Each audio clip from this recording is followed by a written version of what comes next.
Bonjour à toutes et tous, Jean-Jacques Trochon, je suis commandant de bord à Air France sur Airbus 380 en fin de carrière.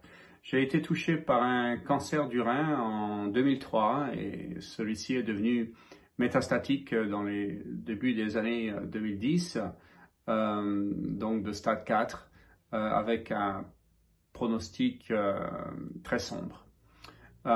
J'ai été suivi dès ce moment-là par le docteur Bernard Escudier, qui est actuellement le responsable du rein, qui a été le responsable du cancer du rein en Europe, puisqu'il a été le chairman de l'ESMO, European Society of Medical Oncology, et il est actuellement le médiateur de l'Institut Gustave Roussy, l'IGR, à Villejuif étant le centre leader de cancérologie en Europe.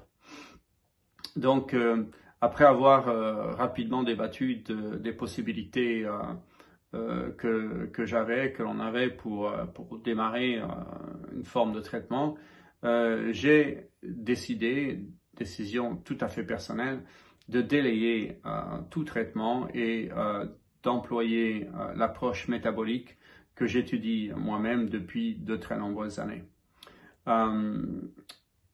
Dès le départ, avec le concours de la chirurgie, mais aucun traitement chimique, je le rappelle, les résultats ont été surprenants.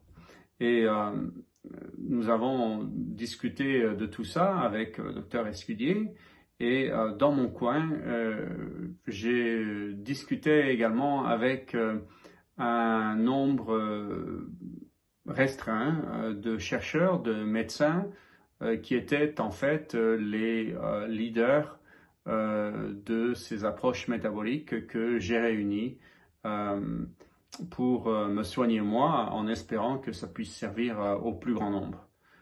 Et puis, au bout de quelques mois, tous ces chercheurs, ces médecins sont tous tombés d'accord pour venir à Paris et participer à une conférence internationale inédite. J'ai proposé ça au docteur Escudier qui a trouvé l'idée tout à fait envisageable. On a parlé immédiatement avec le directeur général de l'Institut Gustave Roussy à cette époque, en 2017, qui était le néerlandais Alexander Egermont, et tous deux se sont réjouis de pouvoir recevoir cette conférence au sein de l'Institut Gustave Roussy, ce qui s'est fait le 21 septembre 2017. Nous avons mis en ligne sur ma page YouTube, Rethinking Cancer 2017, toutes les interventions, ou la plupart des interventions des principaux chercheurs et médecins qui ont voulu participer à cette conférence internationale. Donc, il y a quelques jours, Guy Tenenbaum m'a contacté. Ça fait plusieurs mois que je suis ce qu'il fait, que je lis ce qu'il fait, et ce fut un réel plaisir d'avoir cette première conversation avec lui. Guy, bien sûr, je t'autorise à utiliser les vidéos, les présentations des chercheurs, des médecins de ce fameux 21 septembre 2017 à Rethinking Cancer 2017. Ce que tu fais est extraordinaire. Tu as un courage formidable. Je souhaite à chaque personne d'avoir le courage que tu as pour continuer à vivre et te sortir jusqu'ici d'une maladie qui devait être fatale. Donc, à toutes, à tous, le protocole métabolique est une approche formidable qui surtout n'empêche pas de suivre des protocoles existants avec la médecine que nous avons. Les médecins sont des gens extraordinaires, ils font un travail formidable. nous avons le coronavirus en ce moment.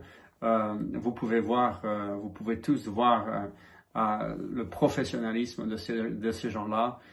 Et quand vous choisissez d'essayer certaines voies métaboliques, il ne s'agit surtout pas de cacher ces choses-là à son médecin. Il faut avoir une conversation tout à fait honnête, ouverte avec son médecin à chaque fois que vous choisissez ce genre de choses. De quoi s'agit-il? Eh bien, très brièvement, de l'anti-angiogénèse naturelle qui a été conduite par le Dr William Li, qui est le président, le fondateur de la fondation Angiogénèse à Boston, qui travaille avec plus de 40 000 soignants professionnels de la nutrition, médecins dans le monde. Il s'agit du jeûne thérapeutique qui a été modelé par le docteur ou le biologiste Walter Longo, qui est le premier biologiste au monde à avoir démarré avec le concours de certains oncologues américains et australiens les premiers essais cliniques sur des patients il y a déjà 13 ans, qui se poursuivent actuellement. Et puis il y a Thomas Seyfried qui est à Boston également, qui fait un travail absolument incroyable avec le concours là encore de médecins sur l'approche cétogène. Et j'ai choisi également inclure à ce protocole métabolique, comme je l'appelle, ou cet ensemble d'approches, la phycocyanine, qui est le principal pigment qui est inclus dans la microalgue qu'on appelle spiruline. Ce pigment est bleu et lorsqu'on regarde les plus de 1200 études et parutions scientifiques de par le monde sur ce que peut être ou ce que peut amener la phycocyanine, eh bien, on réalise tout de suite pourquoi est-ce que on voudrait choisir ce pigment pour ajouter à une approche métabolique générale. Donc voilà, Guy, formidable travail que tu fais, poursuis ce que tu fais, c'est formidable. Je t'aiderai autant que je peux et bien sûr je suis intéressé chaque jour à ce que tu peux amener également. À très bientôt donc à toutes, à tous et espérons pouvoir organiser une autre conférence internationale avec les gens, les médecins et les scientifiques avec qui on travaille. Encore merci à toutes et à tous.